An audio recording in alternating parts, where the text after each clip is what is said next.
మన ప్రభువును రక్షకుడైన యేసుక్రీస్తు నామములో మీ అందరికీ శుభములు తెలియచేస్తున్నాను. ప్రియులారా, దేవుని వాక్యమును ధ్యానిందాము. రోమాపత్రిక 8వ అధ్యాయము 28వ వచనం. దేవుని ప్రేమించే వారికి అనగా ఆయన సంకల్పము చొప్పున పిలువబడిన వారికి మేలు కలుగుటకై సమస్తమును సమకూడి జరుగుచున్నవని ఎరుగుదుము.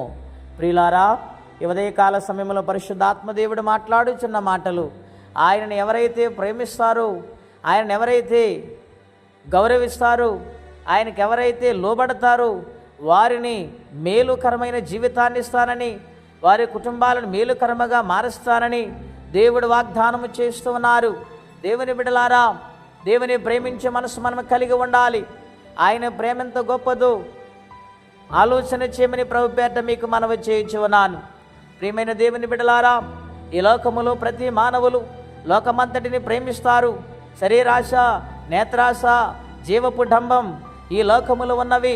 వీటిని ప్రేమిస్తే దేవుని ప్రేమను కోల్పోతారు, దేవుని ప్రేమకు దూరమైపోతారు. గనుక ఈ మూడింటిని జయించగలిగితేనే దేవుని ప్రేమించే మనసు వస్తుంది.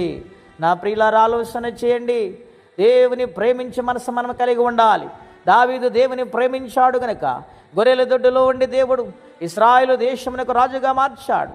ఎంతగా ప్రేమించాడంటే తన ప్రాణముతో దేవుని ప్రేమించాడు, ఆయన సన్నిధిని ప్రేమించాడు, ఆయన మాటను ప్రేమించాడు, ఆయన చెప్పినట్లు నడిచాడు. గనుక దావీదు జీవితాన్ని దేవుడు మార్చాడు. ఈ ఉదయ కాలముని జీవితాన్ని మార్చాలని దేవుడు కోరుకుంటూ ఉన్నాడు. దావీదు వలె దేవుని ప్రేమించే మనసు మనము కలిగి ఉంటే మన కుటుంబాలను దేవుడు అత్యధికముగా ఆశీర్వదిస్తానని వాగ్దానము చేస్తున్నాడు. గనుక విశ్వాసము, నిరీక్షణ, ప్రేమ ఈ మూడింటిలో శ్రేష్టమైనది ప్రేమే కదా. ఆ ప్రేమయున్న యేసుక్రీస్తు వారిని అంగీకరించమని, పాపములు ఒప్పుకొని క్షమాపణ అడిగి ఆయన్ని ప్రేమించి ఆయన సన్నిధిలో జీవించాలని ప్రభు పేరిట మనవి చేస్తూ ఉన్నాను. ప్రియ స్నేహితులారా, ఇంతవరకు లోకాన్ని ప్రేమించారేమో, మనుషులను ప్రేమించారేమో, డబ్బులను ప్రేమించారేమో, బంగారాలను ప్రేమించారేమో, ఇవన్నీ కూడా మనతో రావండి. మనము దేవుని ప్రేమించగలిగితే ఆయన సన్నిధి మనతో ఉంటుంది.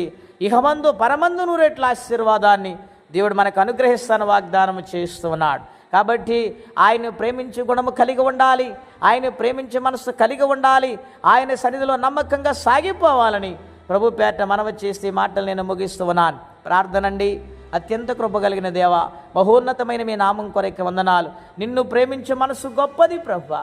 నిన్ను ప్రేమించిన పేదరాలు నాయన తండ్రి అత్తర పుట్టి నాయన తండ్రి పగలగొట్టి నీ పాదాల మీద పోసినప్పుడు ప్రభువా, నాయన ఇల్లంతా అత్తర వాసన తిండిపోయింది. నాయన తండ్రి నిన్నంతగా ప్రేమించగలిగింది కనుక సర్వలోకములో నాయన ఆమె మాటను ప్రశంసింపచేశారు ప్రభువా. నాయన ఎన్నిక లేని వాళ్ళను గొప్పవారిగా చేయగల సమర్థుడు నీవే. నిన్నే ప్రేమించే మనసు మా అందరికీ దయచేయమని యేసు నామములో ప్రార్థించి వేడుచున్నాము తండ్రి, ఆమేన్. దేవుడు దీవించును గాక.